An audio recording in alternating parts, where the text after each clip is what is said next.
Pierre Poilievre said it beautifully. Unleash our energy sector. We don't have to rely on the United States. How crazy is it, Ezra, for us to have 75% of our business go to one customer? It is the best customer in the world, and we're right next to them. But I mean, we've had literally prime ministers and presidents come to our country from Japan, from Germany, and say, please sell us your natural gas. And Trudeau said no, there was no case for it. Welcome to the Thought Leader Revolution with Nicky Billou. Join the revolution. There's never been a better time in history to speak your truth, find your freedom, and make your fortune. Each week, we interview the world's top thought leaders and learn the secrets of how they built a 6 to 7 figure practice. This episode has been brought to you by eCircleacademy.com, the proven system to add 6 to 7 figures a year to your thought leader practice. Our next guest is Nicky Billou, and he has been on the show before, where my friend David Menzies has covered as the guest host. And Nicky has brought a couple of his books with me. One of them is called The Great Patriot Protest and Boycott Book, The Priceless List for Conservatives, Christians, Patriots, and 80+ million Trump warriors to cancel culture and save America. Nicky wrote that with Wayne Allen Root. Nicky, great to see you on the show. Welcome back. That's basically put your money where your mouth is, isn't it? Absolutely. Don't buy from companies that mock you or hate you. Bottom line, you know, why would you support somebody who is against everything you stand for? And well, one answer is because they own everything. Like I loathe Facebook, I loathe Google, but what am I going to do without them? Well, you know, there's some alternatives to both. It's not easy to work outside of those ecosystems, but they do exist. I mean, I use Brave as my default browser. I don't use Google. I do my best to be on Rumble rather than YouTube. Yeah, Rumble is so dedicated to free speech, and thank God for Elon Musk's changes to Twitter. 100%. I mean, X is a fantastic platform right now, and it's a place where you can do a lot of good and do well. Now, this book, obviously, as you can tell by the cover, was written with an American theme. Have you thought about doing a book like this in Canada? Because, I mean, some of the products in the States that look really freedom-oriented, we just can't get up here. Yeah. And I think Canadians might be shy, because if you're a pro-conservative, pro-freedom Canadian, you probably want other conservatives to know about it, but you might be worried that's going to paint a target on your back for the hard left or even the government to maybe audit you. Do you think that's a factor in Canada? It absolutely is, 100%. But you know what? There's an election coming up right now, federally, and we've got a chance to get rid of the people that are running this government. And I really hope that my fellow Canadians are going to do the right thing and kick out the Liberals and bring in a sane government. You know, before Justin Trudeau, you could have disagreed with the Liberals, but you had the sense that they had the country's best interests at heart. I mean, I think of Jean Chrétien that way. I mean, I disagreed with him, but for example, let me give you the example of the oil sands. Yeah. Jean Chrétien did not kill the oil sands. In fact, he sort of helped give birth to it. He sort of protected it from the environmentalists, even within his own caucus. It's hard to imagine that now, but impossible, actually. Yeah, I mean, I'm not going to say he was pro-oil sands, but he at least didn't attack it. He let it grow. That's unthinkable now. It's completely unthinkable right now. And I got to tell you, if we elect another Liberal government, I don't think it's hyperbole to say that Canada as we know it may cease to exist. I think you could be right now. Before we came in here to the studio, you were talking to me a little bit about the PPC, and I interviewed Maxime Bernier just the other day, and the CPC.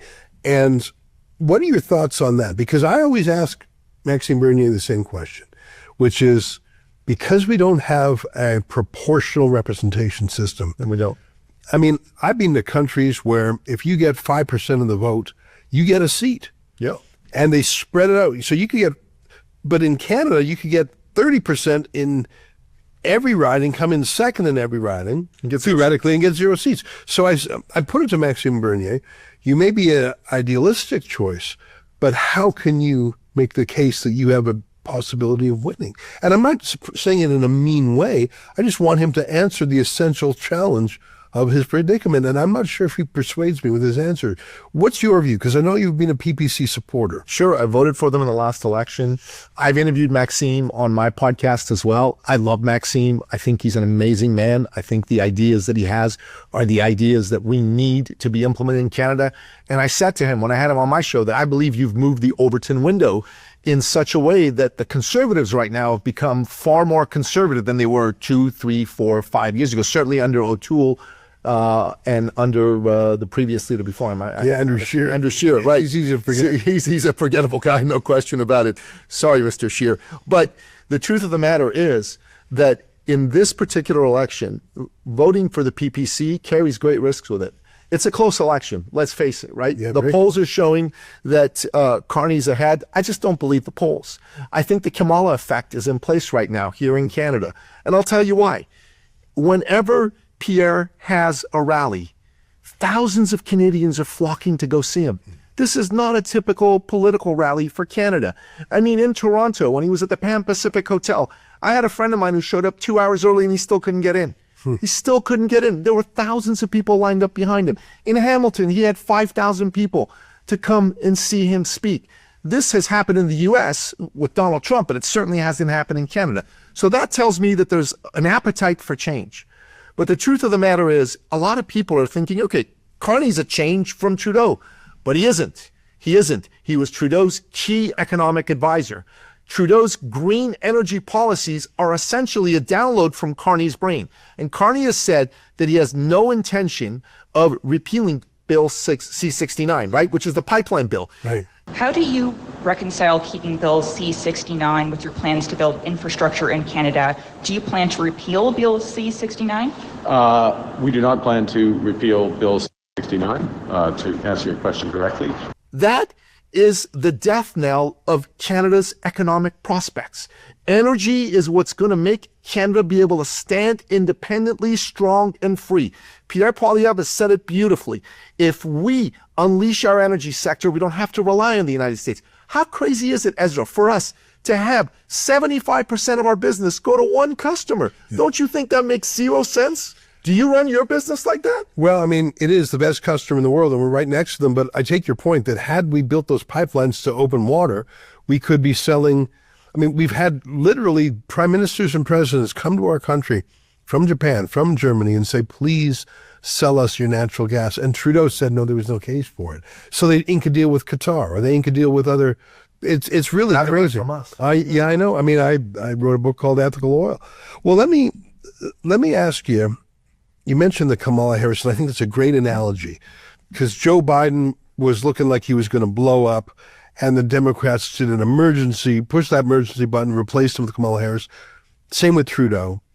Kamala Harris, pretty quickly, people could see through her that she wasn't the sharpest knife in the drawer. She wasn't likable at all. And I know there was a lot of reasons she didn't work, but what started with an elation that they got rid of Biden soon turned to disaster. Hasn't happened that way yet for Mark Carney. He's still having a honeymoon in the media, I think. They had a few prickly questions for him about Paul Cheng. That's a candidate who called for the kidnapping of a democracy activist. But other than that, I feel like the media are really dedicated to Carney. He's not as dumb or as bad as Kamala Harris. No. I'm worried that he might stick. You know, he might. But I'll tell you what I think is going against him. He's facing the single greatest campaigner we've seen in Canadian politics in the last 40 years, in Pierre Poilievre. That guy goes on stage in front of a camera and he's electric. He makes his cases powerfully, cogently, in complete sentences and paragraphs, and he is hammering Carney very effectively. Case in point, Carney doesn't pay Canadian taxes. He makes wonderful videos with Mike Myers, who, by the way, is now an American citizen, not Canadian anymore. So that's a whole different conversation. But he's not paid taxes in this country. He's basically gone to offshore havens like the Bahamas and Bermuda and avoided paying Canadian taxes. He was the chairman of Brookfield Asset Management, who moved their headquarters out of Toronto to New York City to avoid paying Canadian taxes. That's a case that Poilievre has made very effectively, and he's hammering it every chance he gets. Now, people are saying in the lamestream media, as I like to call them, the regime media, that no, this is a mistake and he should be focusing on Trump. I disagree. He needs to hammer Carney. He needs to hammer him hard and needs to hit at his credibility. And I'm waiting for the debate. I think the debate is going to make a big difference. You remember the election back in 1993. Kim Gamble had taken over for Brian Mulroney. The conservatives were leading the liberals. Then there was a debate. After the debate happened, within 4 days, the conservatives tanked. And I think that could happen again. And the reason I'm coming here on your show is because I want to implore your audience, because a lot of your audience are patriots. They believe in Canada. They want to see change. But many of them are sick of the Conservative Party because the Conservative Party has let them down again and again and again. But here's what I want to say to you. This time, we've got a real conservative in charge of the Conservative Party. You can't say that Poilievre is like Andrew Scheer or is like Erin O'Toole. Right. And this time, really, you can't waste your vote on a protest vote because that vote could be the difference between Carney getting in and the Conservatives taking over and making Canada great again. Canada has to come first. Canada will not come first under a Carney government. He's proven that in his private life, and he's going to act just the same way as Prime Minister. You make a good case for him, but you know that old saying, if a tree falls in the woods and no one's around to hear, it doesn't make a sound. And the media is so energetically supportive of him. First of all, they're ideologically sympathetic to him. Second of all, they don't like Poilievre. They find his personality grating. Poilievre is being mean to them. Oh. And Mark Carney, just to look at him, he looks prime ministerial. He's a banker. If anything, he's boring, but I think that's good. That helps him. So, but the real thing is, like, I think of Donald Trump, and he did the Joe Rogan podcast. He did comedy podcasts. So he went around the regime media. He did. And some of those audiences were huge. I forget the number who listened to him on Joe Rogan, but it was in the tens. Yeah, it was, some of those were foreigners, but it was so large. And he was speaking to people who normally aren't watching your newscast. Now, I look at Pierre Poilievre, and I agree with you, his messages are strong. But that's not what I was listening to the CBC for 2 hours yesterday as we were on a road trip. And they were just talking about the flaws in the campaign. The campaigns, the wheels are coming off. There's mutiny. Like, they were just talking about gossipy stuff. They weren't talking about the news of the day. And here's my question to you, Nicky. Where's our equivalent of the Joe Rogan podcast? Where's our equivalent of going around the regime media? Because I'm worried that it's not happening enough. Poilievre should come on your program. I'd love it if he would, but I know for a fact I'm not the biggest. He should come on every single Canadian podcast that he can. Interesting that you should say this. One of the books that I wrote is called Get Booked and Get Paid. It's all about how to leverage podcast guesting in order to grow your business.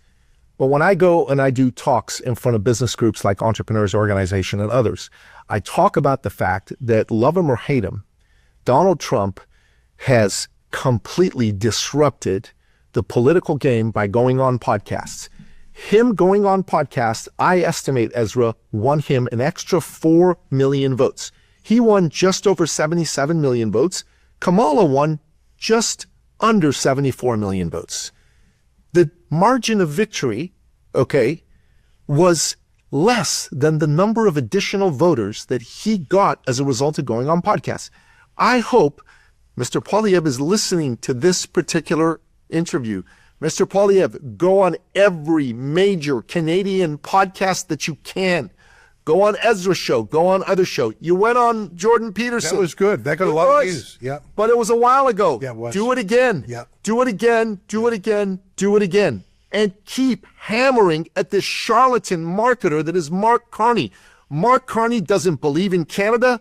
Mark Carney doesn't love Canada. And how do I know it? Because of what he does. Don't listen to what a man says. Watch what he does. He pays taxes through Bermuda and the Bahamas. He moves his companies to America. If he was a Canada First guy, he wouldn't do this. Pierre Poilievre has put all of his investments in Canadian companies. That speaks.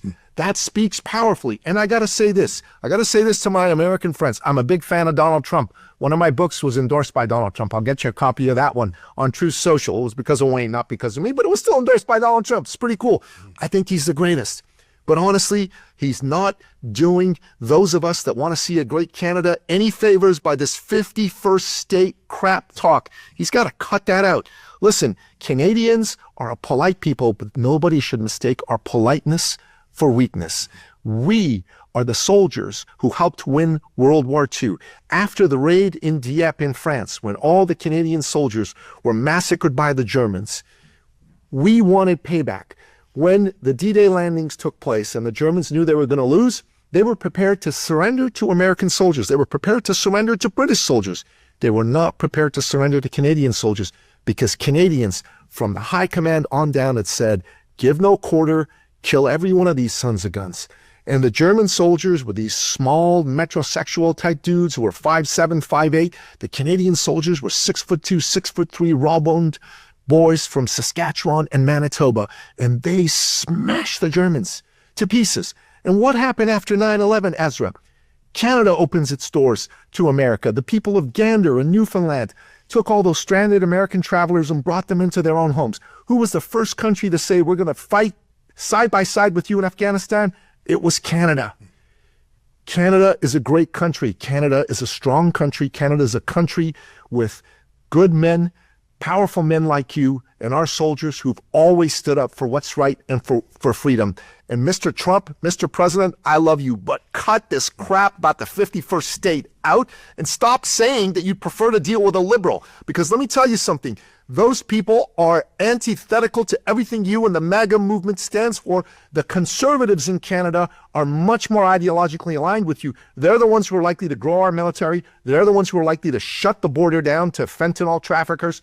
They're the ones who are likely to stand shoulder to shoulder with America if push comes to shove and there's another military confrontation. That's what I have to say. Well, there you have it. Nicky Billou. Nicky, what's the best way for people to see your work? Brother, I'm at Nicky Billou anywhere and everywhere on social media. But if you want to get my books, go on Amazon. And I've got a couple of podcasts. One's called The Thought Leader Revolution. You've been a guest on that. Check me out that way. Nicky Billou, Billou. This episode has been brought to you by eCircleAcademy.com, the proven system to add 6 to 7 figures a year to your thought leader practice.